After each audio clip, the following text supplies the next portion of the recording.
Ladies and gentlemen, may I present one of my more successful attempts at delaying my inevitable Darwin Award to date.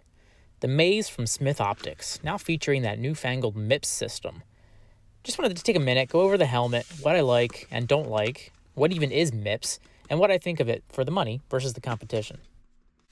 This is a pretty basic helmet. Its main draw for me was its weight. It's actually the lightest MIPS helmet on the market, which is great, because if you're like me, you'll love the feeling of going down the mountain lidless, but you've also got dependents and a mortgage and mouths to feed, so the next best thing is to get a light as helmet as possible. It weighs in at 430 grams, which is 70 grams less than a full Deer Park water bottle, which this is probably recycled out of. It's also a clean design. So many other helmets are full of vents, slashes, angles. They look like a halo prop or something you'd wear at a laser tag. Other than some vents, there's not much here. They do a decent job of pulling the air through, but if you're going hard on a bluebird day, you're gonna sweat. There is a little flap you can fold back here for a little ventilation. You just fold it over. It's a nice little touch. If you buy Smith goggles too, good news. These vents in the front line up with the vents in the goggles to pull the air through and keep them fog free. I've got these cheapo Amazon goggles that work just fine with it, so no worries there. Now, what is MIPS? Take my word for it, pay the extra couple bucks. It was developed by a Swedish neurosurgeon who was nice enough to make the acronym in English for us Americans. Not gonna lie, it's pretty sweet when your country's economy is so big other countries have to market in English in order to make money. I refuse to learn another language. Like most great inventions, MIPS is deceptively simple. There's just a low-friction layer that allows the helmet to rotate without also twisting your noggin. See how the inner liner moves independently of the helmet? Not a big deal if you fall straight on your forehead or back head, but if you have any kind of angle to your dangle when you fall, it prevents a lot of twists and really saves your neck. Ask me how I know. The terrain park was deserted, and rather than see that as a red flag, I got excited about having the park to myself. I went off a 6-foot jump, landed on a sheet of ice, skidded out, and smashed my back head into the ice. I got up with a pounding headache, insta confusion, and went right home to the doctor. And based on the damage to the helmet, I think I was lucky to get away with just a concussion. See how the hit's on a corner? MIPS for the win. I'll never buy another helmet without it, and you shouldn't either. Speaking of which, this is what I replaced it with. The Oakley Mod1 Pro, also the MIPS version.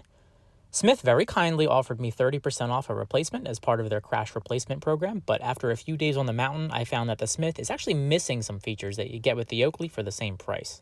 This is subjective, but the Oakley has a more European fit in my opinion. The Smith fit great front to back, but it had a lot of slop on the sides, almost like it was an Asian fit.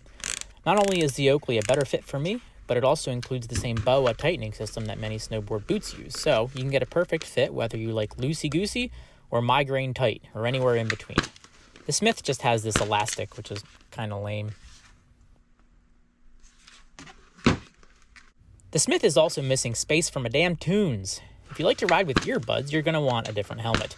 The ear flaps do pop out easily, but you'd better hope your buds don't fall out. The Oakley Mod1 Pro has recesses, and I can tell you from many first-hand experiences, they do a great job of saving your buds from falling out in the snow when you eat shit. Worth noting, however, that the standard Mod 1 has the same music-free ear flaps as the Smith, so if you like to shred to music and you don't like losing your earbuds, you gotta go for the Mod 1 Pro. My last complaint about the Smith is the goggle clasp.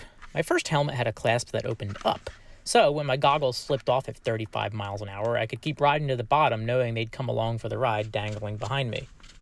So when the same thing happened on my first day with the Smith, I kept riding, but my goggles slipped right out, never to be seen again.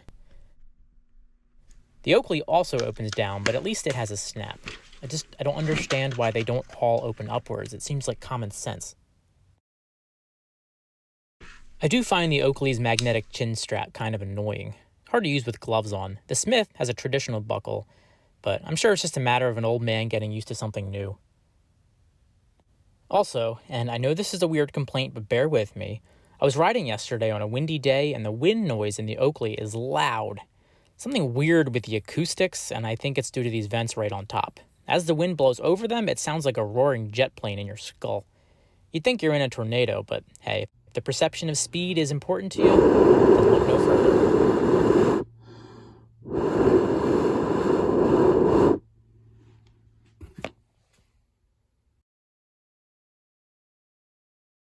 Unfortunately, I can't just unceremoniously throw the Smith in the trash bin. It saved my life.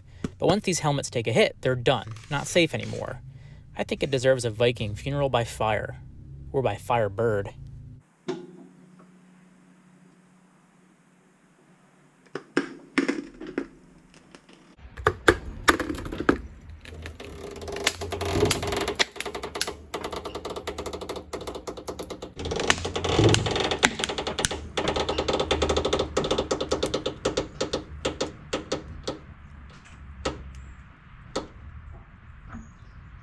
God damn, not bad for 430 grams of plastic. It just laughed at 3,500 pounds of Detroit steel, or 3,000 pounds of Detroit steel plus 500 pounds of Detroit plastic. Third-gen owners know what I'm talking about. Time for 5,500 pounds of plug-in hybrid minivan fury.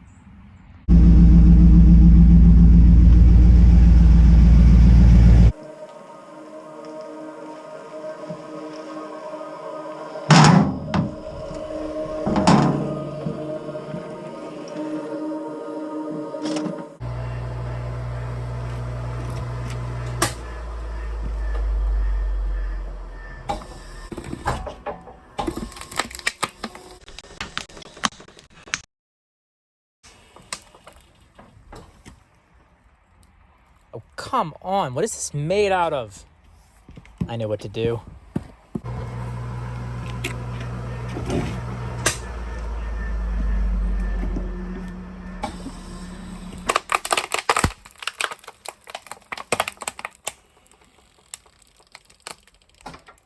Always wear a helmet, folks. Thanks for watching.